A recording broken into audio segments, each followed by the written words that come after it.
This is City Manager Bill Osborne welcoming you to another edition of On the Agenda. You know, our city TV staff tries to keep you, our viewers, aware of a lot of happenings here in the city of Douglasville, and I think they do a great job of that month in, month out. I haven't devoted an episode of this program to local happenings in a long time, and I thought, what better time to do it in the springtime when we've got a lot of things happening in Douglasville. So that's what we want to do today. And I have with me first guest, Marcia Hampton, who's director of the city's Community and Downtown Services Department. Now, Marcia gets more airtime on City TV than I do because she and Jeff Knowles, our Development Services Director, of course, are hosts to the City Connector, which is taped before a live audience in the food court at Arbor Place Mall, midday, the fourth Tuesday each month. And from time to time, Marcia and Jeff also have the highly entertaining and filled with information program Gov 101. Marcia, welcome to On the Agenda. Thanks, Bill. Thanks for having me. Feels like been a long time since I've been here. It has been. In fact, I went and looked at the last time you and I had done a show, and it's been 4 years ago. Wow. Back in March of 2008, we did a two-part show, which we talked about the history of the city's community development activities and then the current activities of your department back in 2008. And other than about 3 months later when we talked about Independence Day, you haven't been here since then, so welcome back. Well, thank you, and it doesn't seem like it was that long, but I guess you're right. Well, basically today we want to talk about some things that will be happening in Douglasville, downtown Douglasville, this spring and summer. And I know before we're going to get much attention paid to those events by our viewers, we're going to have to deal with what's the question on everybody's mind: if I come downtown, where will I be able to park? Right. Now, for those our viewers who haven't been downtown in a long time, the last few months, I need to make an announcement to you. The parking lot across City Hall on Church Street, it's gone. It's now a construction site. Parking lot's gone. 3 buildings adjacent to the parking lot are gone. And what we're showing you now is kind of a time lapse of the construction that's been going on over the last several weeks, past few months, in that lot across Church Street from City Hall, the Downtown Conference Center, O'Neill Plaza. And we're showing you the change of face of this area. And what you're seeing is the preparation for the new city's conference center and a 300 vehicle parking deck. Since last fall, people have had to find parking downtown because we've had the construction going on. The good news is the parking deck will be completed sometime this spring, and it will open even before the rest of the conference center, which is not scheduled to be completed until almost Christmas time. But until then, we'll have to improvise. But that's worked well. People have been able to find parking. Had to walk a little longer sometimes than you previously did, but you know, once we get that new parking deck completed, it'll be a whole different ball game downtown. Marcia, kind of tell us the progress on the parking deck, because it's changing on a daily basis with the construction. It is, and probably by the time this airs, we should be at least close to 40% complete. When you drive, actually now, either on Bowden Street, Church Street, and definitely coming up Price Avenue, you can see the structure, which is the parking deck. You'll see from time to time, if you travel between now and somewhere, I would say early May, you'll see them hauling in pieces of the conference center because it actually is constructed on site at a company called Metromont and Hiram, and they deliver those pieces so it can be assembled easily and quickly. Right. So that's where we're on the parking deck. We're still shooting for opening the deck sometime mid to late May, and we hope we can make that. And as folks know, we had a rainy winter, which kind of offset us a little bit. And I know for a long time people thought we were just moving dirt, but right. Now they can actually see that there are physical structures on the property. Absolutely, and of course, in addition to the parking deck, the new conference center. Tell us about the conference center. The conference center won't be complete until early December. We're hoping that we can work around. There's a lot of hammering. I know those businesses that are surrounding the parking lot, City Hall staff are probably ready for straitjackets because of the constant hammering and digging and breaking up of the rock. Our only alternative is blasting, and we know we don't want to do that. Right. So we're digging and we're pulling out the rock to make way for the retention vaults, because there'll be detention vaults underneath the building. But right now we're probably somewhere in the 15 to 20% range complete for the conference center. But once we're done with the parking deck, things will start to move fairly quickly after June on the conference center. So that's when people will start seeing that structure take form, other than just the steel that they see now. Right. Well, all of our city employees are, as you say, are anxious to see when things are going to be completed. Of course, nobody's more anxious in this than Marcia herself, because in addition to her routine duties, that new conference center and everything is her responsibility. So she is very busy these days with dealing with kitchen equipment and furniture, fixtures, furnishings, catering services, a lot of things. And while Mr. Knowles has the primary responsibility with the construction company, Hardin Construction, and with Rabin Associates, the architect, Marcia's working on that with him. Marcia, actually, you and Jeff, I think, are doing a great job with this. Keep up the good work, because when this project is finished, I think it's going to be the new centerpiece for downtown. I agree with that. And something we've been waiting for a long time. Right. Now, let's talk about some springtime events. Okay. I'm going to identify several of these by title and a couple of comments, and let you then fill in the blanks. All right. And we'll start with Saturday, May 5th, which Saturday, May 5th is going to be a jam-packed, fun-filled series of events, starting with the Main Street Market.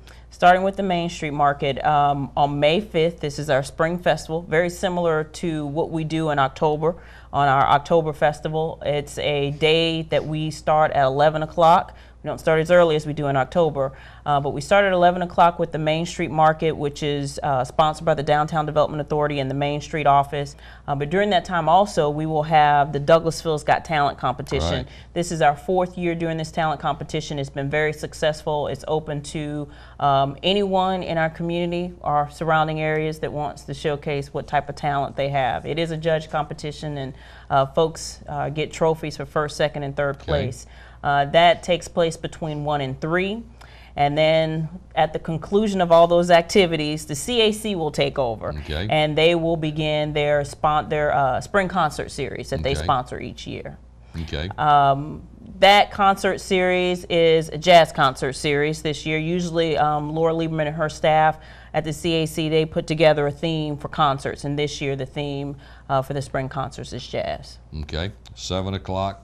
Cultural Arts Center's first of the spring series of concerts, and that will wrap up May 5. Yes. But then we've got some other things that will be happening, and one of those that we're going to skip over right now is May 19th. Yes. Because May 19th, Laura will be with me the last part of the program, and we're going to talk about what will be taking place on that. Now, as we begin to wind down with your part of the program, I want to talk about some events that really we had identified in the beginning as the Wednesday wind down. Right. So tell us what we're talking about here. Wednesday wind down, many folks who have come out during the summer, they've participated in a Wednesday jazz concert series. It was a concert series, an idea that was brought forth by Councilman Davis. He is a huge jazz fan, and he brought to us this idea of during the summer, when we don't have concerts, because we have some in the spring and in the fall, to do this series of concerts. And through the Convention and Visitors Bureau, and I think that he's mentioned he's gotten some local business sponsors, we will again put on that concert series beginning, I think it's the 13th of June, that second Wednesday of June. We will kick that concert series off, and he's already had his acts booked. I know we have some returning guests, Milkshake, which some folks have enjoyed, and Myrna Clayton, they've enjoyed as well, who will be returning to us for us this summer. Okay, and we'll have information on that, It'll go actually, I think, June the 20th through August the 11th, but we'll have information on that on our website, yes. and for people who want to keep up with this and come enjoy good jazz. Now in mid-June, we've got a couple of yes. special events in downtown Douglasville. Flag Day is always celebrated nationwide on June 14th, and we've participated in this event for many years. Crowd is usually small, but the significance of the event, I think, is very great. I would hope that more people would come out this year, and for us to be able to honor the U.S. flag and what it represents. And as someone who served in the armed forces, you having served in the U.S. Navy, tell us about Flag Day, which will be Thursday, June 14th. Flag Day, it's not a national holiday like, you know, Veterans Day or Memorial Day or some of those others that recognize those who have served. It is to honor our flag. We've had it for several years. The tradition has gone on, and like you said, we haven't had as much turnout as we've had in the past, but I hope that folks would hear this and come out. I know our Veterans Day celebration has actually increased, and that's probably due to the fact that we now have several folks returning from war, returning home, leaving out of the military, and I know it's actually kind of strange to see many of the people that I serve with are now retiring, which is kind of scary, so I guess I would be looking at retirement now. But it is a significant holiday recognizing our flag, so I would hope that on the 14th of June we would have some folks come out. It really is a good celebration. It's something that we hope to continue. Right. And then 2 days later, Saturday, June 16th, will be the 4th annual local celebration of the Juneteenth Festival. Yes. Tell us about that. Juneteenth is a festival that has been sponsored the last few years by the Black Education History Exhibit. It's an organization that is underneath the umbrella of the Old Courthouse, Inc. They have a small display in the old courthouse celebrating and honoring folks in our community, our African-American folks in our community who have contributed a lot to Douglasville's history. They use this event as a fundraiser to help with their museum exhibit and different things that they like to do throughout the year. There's entertainment that Councilman Davis works on each year. He is again working on the entertainment. It starts at 11 a.m. and it ends at 6 p.m. We hope that folks can come out, and this year's chairperson of the event is Councilwoman LaShawn Burr-Danley. Okay. She is putting together the Friday evening welcome reception, and I hope folks can come out. It's a ticketed event, but what it will allow folks to experience will be what the meaning of Juneteenth is about. The festival is about fun, family coming out, but the Friday evening event at 5:30 at the Downtown Conference Center really showcases and gives folks a good understanding of what the meaning of Juneteenth is. Okay. Well, appreciate all of those reports that you've given. Now, yet another event that I want you to talk about is the annual Penny McHenry Hydrangea Festival. It's going to be held this year Saturday, Sunday, June 2nd and 3rd. And although none of the activities will be held in the downtown area, we'll have a lot of local houses that will be featuring hydrangeas. Some homes will be on the tour. Correct. So tell us about it. The Hydrangea Festival, I think this is year 5 for them, which is amazing because it doesn't seem as though it's been that long since they put together this event. Last year, some people may remember the event was not held downtown. It was held primarily at the new courthouse, or I should say the current courthouse over on Hospital Drive. That will continue, but the city's helping to help with that, support that event by providing some logistics for the tours. The homes will be located in and around the city of Douglasville in close proximity to the historic district. The garden tour tickets are available at our Welcome Center, so if anybody's interested in participating in that. The flower show, which is a free event, is hosted at the new courthouse. It's on the 2nd floor, so I know that that's a huge event. We have folks coming out from all over who either have entered in their flowers or they're just looking to see what's there. It is a judge and juried show. They have won awards throughout the state for this event, so it's something that we locally should be proud of. And as I said, it's a fun event, it's a good festival, and this is the 5th year that they're hosting it, which is amazing. It is. As I mentioned early in the program, the last time you were with me, we were talking about Independence Day. Right. 4 years ago. Now let's talk about Independence Day 2012. So give us a brief report. Independence Day rolls around quick. It's just that we're talking about actually Independence Day. Independence Day this year is actually on a Wednesday. So make it a little bit different for us, and hopefully some folks will have that day off, but it'll be primarily the same that we do every year, starting at 10 a.m. Parade kicks off on Fairburn Road. It goes throughout downtown. We will have our traditional events at Hunter Park. Hunter Park should be open. I know they're talking about a huge day, share house there, selling the food, the hot dogs and the hamburgers that they will be selling go to support share house. Right. We will have opportunities for vendors, but our typical classic July 4th that we host every year will again be this year, July 4th on that Wednesday. Right, and of course, concluding at night with the fireworks, which will be at West Pines Golf Club. Best viewing areas are probably over at the mall or some of the other areas where you can get a good view of this. And we will also have another event in the evening, and that's will be a special jazz festival or concert that will be going on as part of the jazz series that you were talking about earlier. So it'll be a big series of events here on Wednesday, July the 4th. So a lot of things are going to be happening in Douglasville that I hope you will avail yourself of. Marcia, thank you for joining me today. I promise it won't be 4 years before we have you back. And to our viewers, please stay tuned for my other special guest on this edition of On the Agenda.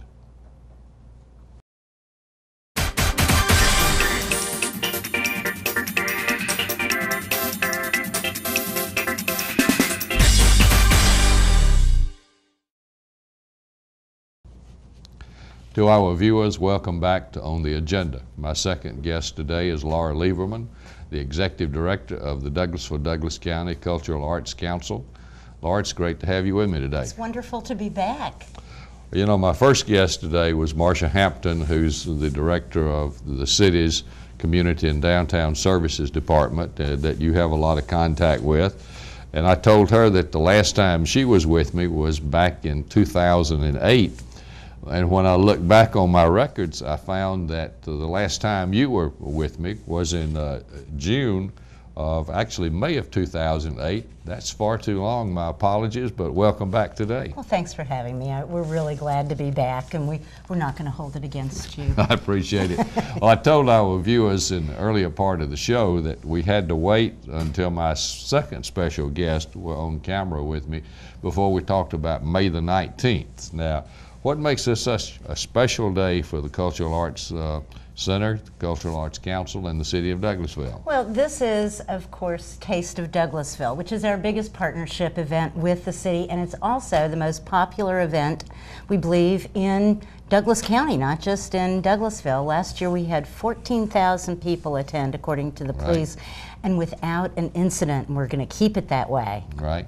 Well, you know, this year is the 20th annual Taste of Douglasville. That is hard to believe. And I know that we both have a lot of memories of past Taste, but today we want to focus on 2012. So give us some specifics about the upcoming Taste.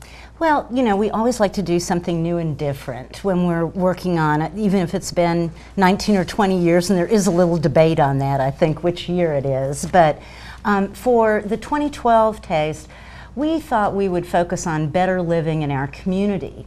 And so we're opening up a whole new area. We will have everybody's regular favorites, our best restaurants, some very popular established ones. We'll have some new ones. I think S'mores, which is our new barbecue place in town. There are a couple other ones. We'll also have great arts and crafts vendors. And we'll have all of our sponsors and businesses. But we're taking our social services agencies and our health services people, combining them with folks that we always wanted to include, but they didn't quite fit in, like Jazzercise and Aquatots, and we'll have free health testing. And this is going to be called the Better Living Market. Okay. We're hoping to encourage healthier lifestyles. And our national partner, Above the Influence, which is a drug awareness, substance abuse issue for teenagers that we just started last year, is going to come into this too. So we're expecting to have things for teenagers, for little kids, just for everyone that's interested in having a healthier and a better life. That's great, but there still will be plenty of things to eat. there's going to be great stuff to eat. And we always think that, you know, we have a great restaurant market in this community. Our people like to go out to eat. Right. So we're going to have, you know, the favorites we've always had, the pub and gumbos and Fabiano's and farther afield. You know, if you've just you've driven by that restaurant, just thought about going there with your family, you'll get to have a little taste and see if it's something you like, and I guarantee you will. Right. Well, one of the things I always enjoy about the taste is just what you say. You can sample a little bit of this and a little bit of that. I usually find myself going back to get more tickets, which is probably a good thing. This is our biggest fundraiser, so we count on people having a really good appetite and kind of voting for their restaurants, I think. You know, lots of people look at it and say, well, you know, Gumbo's is such a great local restaurant. As an example, there are going to be probably 23 other restaurants. I'll go and get 10 more tickets to get little things from them because I want them to be the most popular. So we're giving prizes like what we always do. We'll have best decorated booth, which is for the restaurants, best new restaurant, and of course the most sold, the most popular restaurants. And what we also want to do is have a new one that's in this healthier living too. So we'll have a new plaque for healthiest choice. Okay. And we're hoping all of our restaurants have really healthy choices. We think they do, and that it'll be kind of an interesting exploration. Sounds great. Now, it starts when and goes to when? We begin at 11 a.m. on Saturday, the 19th, and it finishes at 5 p.m. And I think I forgot to mention, we have 2 full stages. The main stage on O'Neill Plaza, we already have a waiting list. We have so much local talent of the adult variety. And the children's stage, the second stage, is also almost full at this point. We're very excited about that. And the children's activities this year, I think, are going to be more and varied. And, you know, we'll still have Praise Mill doing balloon animals and face painting, and we'll have the rescue dogs. But we'll be making bowls for our empty bowls. We made 100 bowls last year. And we're looking at having lots of new things for the kids, too. Okay. Now, earlier in the program, when Ms. Hampton and I were talking about the new parking deck, which of course is under construction, when it's finished, it will be great. But it doesn't appear that it's going to be finished by the time the taste occurs. Oh, no, I think Mayor Persons has promised that to us. Well, the problem is that it's Hardin Construction that's building it, and you know, if it is finished, and we hope it will be, that'll be a bonus. But I think realistically, as we look at the taste, we are saying, okay, let's make plans, recognizing that it may not be open. And we plan to make sure as possible that parking is as easy as possible. And we do know from the events of the past several weeks, past few months, that even though it's different, that people have been able to find parking in the downtown area, and we believe that will be the case here.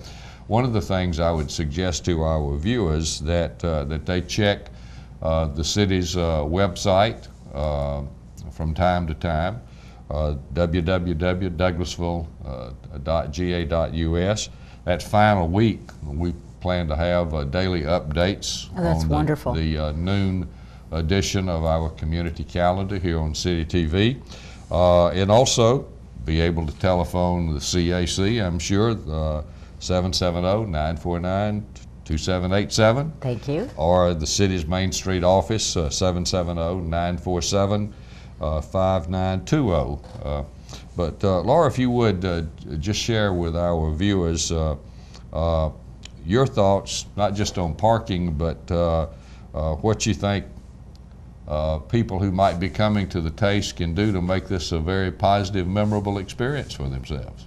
Well, be here. That would definitely be the thing. And bring a good appetite and bring your family and friends. I think that parking is going to be a little trickier maybe than it's been in the past, but if we persevere, I certainly suggest that people who have elderly family members, or family members in wheelchairs, or family members in strollers, that you figure out where you'd like to drop your folks off, and then move to park towards the outer edges of the event. I think down Church Street is probably going to be our best bet. And we are going to be moving west a little bit because the Better Living Village is going to be down around the old courthouse. So I'm hoping that people will park in that area more perhaps than they have before. Okay. And of course the restaurants who participate, we know that they, quote, donate part of the proceeds to the taste, but tell us about how that works and what you do with the money, because I know the CAC, as you say, this is a big event, but you have so many activities during the year that need financial assistance. We do. Of course, we do rely on the city and the county and the state to help support us so we can keep things free or very low cost, but the Arts Council, from the proceeds of this event, it really helps subsidize all the programs throughout the year, particularly our arts and education programming. We do a lot of work with the schools. We have quarterly classes, we have art camps, where we have a spring break one where we partner with the county, and a summer one where we partner with the city. I think one of the best known programs we have is the free concerts, spring and fall, and I know Marcia's talked about them, but this spring we've got this great lineup. And Tell us about it. We've got the Infinite Sound Family, which is a first for out here, a new group, which is soulful, sort of pop music.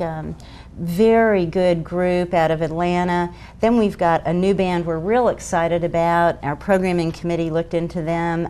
Sojourner Bluegrass Band is coming in on the 12th of May, and that's traditional and Christian bluegrass. Terrific musicians. The third concert this year is May 26th, Aftertaste, and we've got Studio Pop, which is Latin music like salsa and merengue. We expect to have a lot of people bopping on the plaza. But what happens with us every year is we reach over 40,000 people who live in our community, which is over a third of the county population, and that included last year 8,000 students.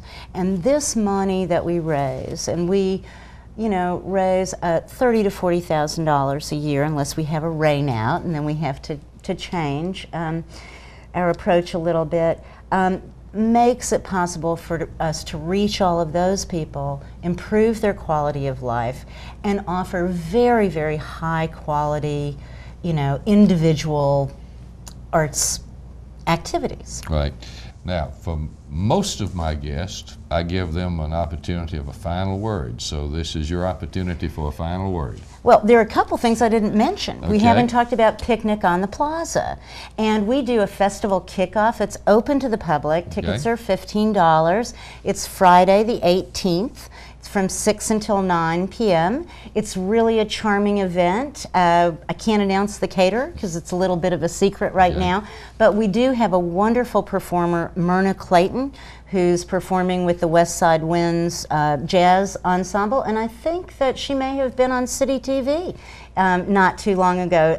Just a great chanteuse. Now the date on that is? Is that Friday the 18th. And all of our sponsors get free tickets, but the public can also join us. We usually have about 200 people. It's just a really nice party, and it starts the whole festival weekend. The other thing is we've got a new event coming up in June, and I noticed that Marcia was talking about some events on the plaza that go into June.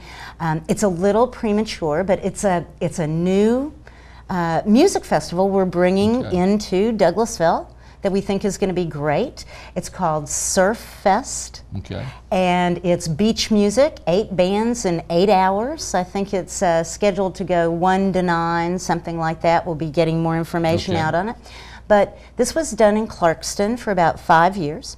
The man who is in charge of it has moved here, and he wanted to bring the beach here.